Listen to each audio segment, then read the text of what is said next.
안녕하세요. 축직먹입니다. 맨유가 맨시티 상대로 나름 맞춤 전술을 준비해왔지만 결국 맨시티에게 무너지고 말았습니다. 맨유가 준비해온 만큼 맨시티도 엄청난 패턴들을 준비해왔는데요. 저는 이 패턴들이 흥미로워서 펩이 맨유의 밀집 수비를 뚫기 위해 어떤 고민을 했는지에 집중해서 보겠습니다. 먼저 맨유의 전술을 알아야 이번 경기를 알 수 있습니다. 맨유는 크게는 두 개의 수비 형태로 수비했습니다. 첫 번째는 밀집 수비의 가장 정석적인 형태인 4-4-2입니다. 부페와 맥토미니가 투톱의 형태로 수비하게 되었고 역습 시 측면에 있는 레시와 가르나초가 튀어나가면서 상대의 수비진을 빠르게 공략하겠다는 의도가 숨어 있었죠. 두 번째 수비 형태는 4-5-1입니다. 카세미르를 5백으로 합류시켜서 두 줄 수비를 구성합니다. 맨시티가 하프 스페이스를 주로 노리니까 그것에 대응한 카세미로 시프트입니다. 센터백이 한 명 더 늘어나니까 하프 스페이스에 대한 유기적인 대응이 가능하죠. 그 대신 4-4-2에 비해 앞쪽 숫자가 줄었죠. 그래서 이건 더 내려서 막을 때 수비에 집중하기 좋은 구조입니다. 부페가 가운데서 공을 잡아서 빠르게 레시와 가르나초에게 전달하는 플랜을 가지고 나왔죠. 레시를 톱으로 사용하지 않고 부페를 제로톱 방식으로 올려 쓴 건 좀 신선했습니다. 맨시티는 인버티드 센터백 전술을 씁니다. 기본적으로는 4-1-4-1이지만 3-2-4-1의 대형으로 상대의 밀집 수비를 파괴합니다. 맨시티 전술의 핵심은 수적 우위입니다. 펩이 이 분야의 최고봉이라고 볼 수 있죠. 축구는 결국 1대1에서 뚫어야 득점이 나는 스포츠입니다. 맨시티는 그게 되는 선수들이 있죠. 그래서 맨유는 한 명으로는 부족하니 두 명 이상을 붙여 수비합니다. 그때부터 부분적으로 수적 우위가 발생할 수 있죠. 맨시티는 좋은 선수들을 기반으로 상황마다 계속 수적 우위를 노렸습니다. 맨시티는 3명의 센터백을 두고 빌드업합니다. 근데 맨유의 수비가 하도 나오지 않으니까 일반적인 상황에선 수적 우위가 잘 일어나지 않습니다. 그래서 워커나 아케가 공을 가지고 맨유의 수비진으로 들어갑니다. 그때 맨유는 지켜만 보고 있을 수 없으니 수비진들이 튀어나오게 됩니다. 이때 다른 곳에 수적 우위가 발생하게 되죠. 펩은 수적 우위를 위해서라면 디아스 혼자 뒤에 남기는 원 센터백도 두려워하지 않았습니다. 아케가 이렇게 공을 가지고 올라오면서 두 명의 상대 선수가 따라 나오게 됩니다. 그러면서 맨유의 수비 대형이 가운데 쪽으로 쪼그라들게 됩니다. 아케가 가운데 쪽으로 쭉 들어오는 것에 대한 대비죠. 이때 아케는 로드리에게 줍니다. 그리고 중앙 쪽으로 몰린 맨유의 수비 대형 때문에 포든 쪽이 자유롭게 됩니다. 그리고 로드리가 이때 특유의 중거리 로빙 패스를 하며 포든에게 줍니다. 다른 팀이었다면 포든이 비어있더라도 미드필더들의 땅볼 패스가 나가면서 타이밍을 놓쳤을 텐데 로드리는 다릅니다. 이런 중거리 로빙 패스가 그냥 기계입니다. 기계. 그리고 그 순간 더브라이너의 하프 스페이스 침투가 이루어집니다. 덕배가 안쪽으로 컵백을 주면서 코너킥을 만듭니다. 맨시티는 뒤쪽에 디아스만 남기면서 원 센터백을 만드는 한이 있더라도 아케를 변칙적으로 전진시키면서 맨유 수비 대형을 무너뜨리려는 시도를 합니다. 맨유가 수비 라인을 올려서 수비할 땐 어떻게 했을까요? 양 터치라인 쪽에 선수들을 배치합니다. 그리고 로드리가 사이드 쪽 선수에게 롱패스를 넣어줍니다. 그럼 도쿠가 이렇게 좋은 아이솔레이션 찬스를 잡게 되고 맨유의 나머지 선수들은 다시 뒤로 물을 수밖에 없습니다. 로드리의 이런 역할들이 맨유를 계속 물러서게 만들었죠. 이게 맨시티 선수들의 경기 동안 평균 위치입니다. 11번인 도쿠만 사이드 쪽에 빠져있죠. 맨유를 계속 누르기 위한 하나의 장치였던 거죠. 또 다른 패턴입니다. 이번에도 아케가 공을 가지고 중앙으로 들어갑니다. 중원에 또 많은 선수들이 몰리는 과부하가 일어납니다. 여기서 눈여겨볼 건 베실바와 도쿠입니다. 측면에 망부석처럼 우두커니 서 있습니다. 중앙의 맨시티 선수들이 수적으로 훨씬 부족한데도 지원을 가지 않아요.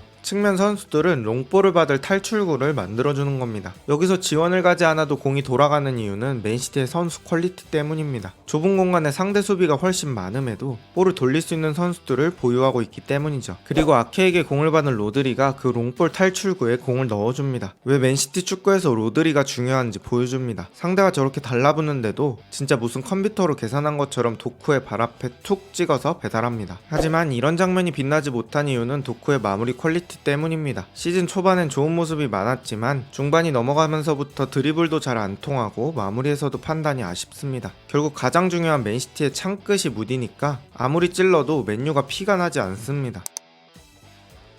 맨유는 수비 상황에서 대형을 깨지 않으면서 2대1 수비를 유지하려고 했습니다. 2대1 수비를 편하게 더블팀이라고 하겠습니다. 가르나초는 가운데 있다가 달롯을 지원하러 도쿠 쪽으로 갑니다. 그런데 가운데 쪽 아케에게 공을 주니까 이번엔 다시 아케를 따라가야 하는 가르나초입니다. 근데 이게 경기 중에 한두 번 일어나는 일이 아니고 수십 번 혹은 그 이상 일어납니다. 말 그대로 가르나초는 경기 내내 똥개 훈련을 하게 되는 거죠. 왜냐? 맨유는 어떤 상황에서도 더블팀을 유지하는 수비 원칙을 들고 나왔으니까요. 가르나초는 2대1을 만들기 위해 여기저기 지원가야 합니다. 근데 이게 계속 반복되면 어떨까요? 지칠 수밖에 없습니다. 그럼 결국 가르나초가 따라가지 못할 때가 옵니다. 그때 맨시티는 기회가 생기는 거죠. 전반 막판 중에 나왔던 이런 상황이 대표적인 예시가 될 수 있습니다. 아케가 도쿠 쪽으로 공을 주는데 가르나초는 아케를 견제하다가 도쿠를 따라가야 하는 상황이 옵니다. 근데 가르나초가 전반 내내 이런 똥개 훈련을 하다 보니 지쳤죠. 전반 막판이다 보니 도쿠를 따라가지 못해요. 그러면서 더블팀 원칙을 지키지 못하고 바짝 붙지 못하면서 로드리 쪽 패스기를 허용합니다. 저 공간 패스 허용은 아주 치명적이죠. 그러면서 로드리는 반대쪽으로 뛰어들어가는 포든에게 줘요. 또 로드리입니다. 진짜 미친놈이 맞습니다. 여기서도 편안한 중거리 패스를 줍니다. 이걸 포든이 바로 머리로 홀란드에게 밀어주는데 홀란드가 이걸 왼발로 갖다 대며 하늘 위로 날립니다. 제가 본 홀란드가 놓친 찬스 중 가장 큰 찬스였습니다. 기대 득점값은 무려 0.89입니다. PK가 0.75인 걸 감안했을 때는 홀란드의 이름값에 걸맞지 않은 실수가 나왔습니다. 무튼 이렇게 맨시티의 반복된 패스와 다양한 빌드업 패턴으로 맨유의 철옹성을 조금씩 무너뜨리는 맨시티입니다.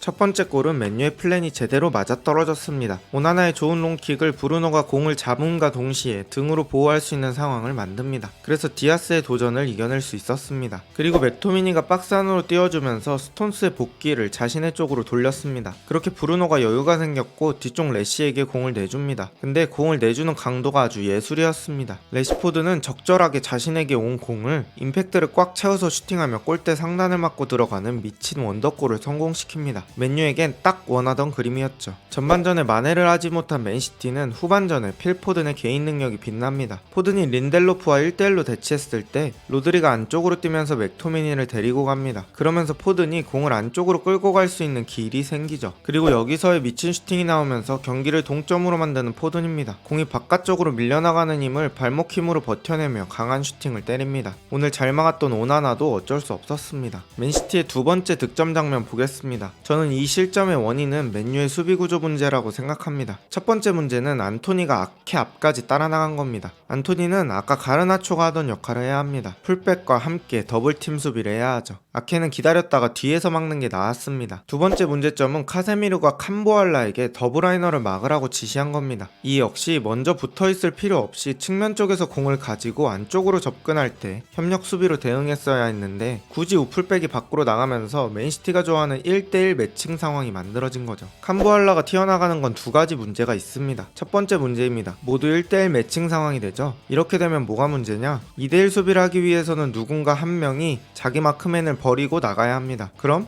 비어있는 선수가 나온다는 거겠죠. 두 번째는 이런 상황에서 맨시티 선수들 중에 누군가 공간을 찾아서 움직이면 순간적으로 마킹이 풀릴 수도 있습니다. 마침 캄보알라가 나온 오른쪽 풀백 공간이 있네요. 이런 상황에서 덕배가 포든에게 줍니다. 그럼 카세미로는 포든을 일단 볼 수밖에 없죠. 그 순간 알바레즈가 위쪽으로 슬쩍 움직입니다. 카세미로는 포든에게 쉽게 접근할 수 없습니다. 접근하는 순간 패스를 줄 테니까요. 그래서 패스길만 막으려는데 알바레즈가 오른쪽 빈 공간으로 더 올라가주면 각도가 벌어지면서 카세미로가 발이 닿지 않는 각으로 움직일 수 있어요. 거기서 알바레즈는 공을 받아줍니다. 그럼 이 비어있는 알바레즈는 누가 막아야 할까요? 맞습니다. 최종 수비 바란이 따라가야 합니다. 근데 포든이 또 부지런하게 띄워주면서 가운데 쪽 공간이 열리고 이 공간에서 포든이 공을 잡고 쭉 치고 나갑니다. 그리고 포든의 침착한 마무리가 득점을 만듭니다. 동료들과의 연계 능력까지 미쳐버린 포든입니다. 안토니가 아케를 따라간 것, 캄보알라를 너무 빨리 덕배에게 붙인 것, 이러한 두 개의 맨유의 판단 미스로 인해서 뒤에 일어나는 사건들은 자연스레 일어납니다. 마지막 맨유의 실점 역시 실수성 플레이에서 나왔죠. 추가 시간에 맨시티의 압박 때문에 카세미로가 암라바트에게 공을 주는데 공이 떠버렸습니다. 그래서 암라바트가 이 공을 컨트롤하려다가 로드리에게 뺏기게 되고 이 공은 홀란드에게 향하며 홀란드가 1대1 상황에서 득점을 성공합니다. 경기는 3대1로 종료됩니다. 오늘 경기를 보면서 느낀 건 역시 과르디올라는 미친 감독이 맞다는 것입니다. 거의 리그 내내 밀집 수비만 상대해서 그런지 수많은 파이법과 패턴 플레이가 준비되어 있었죠. 그리고 무한 패스로 상대의 체력을 갉아먹으며 상대가 아무것도 못하고 말려죽게 만드는 전술을 보여줬습니다. 맨시티 축구가 현존하는 밀집 수비계는 최상위 게임 모델이라는 생각이 들었습니다. 오늘 영상은 여기까지입니다. 비슷한 영상이 궁금하시다면 구독 부탁드립니다. 좋은 하루 되세요.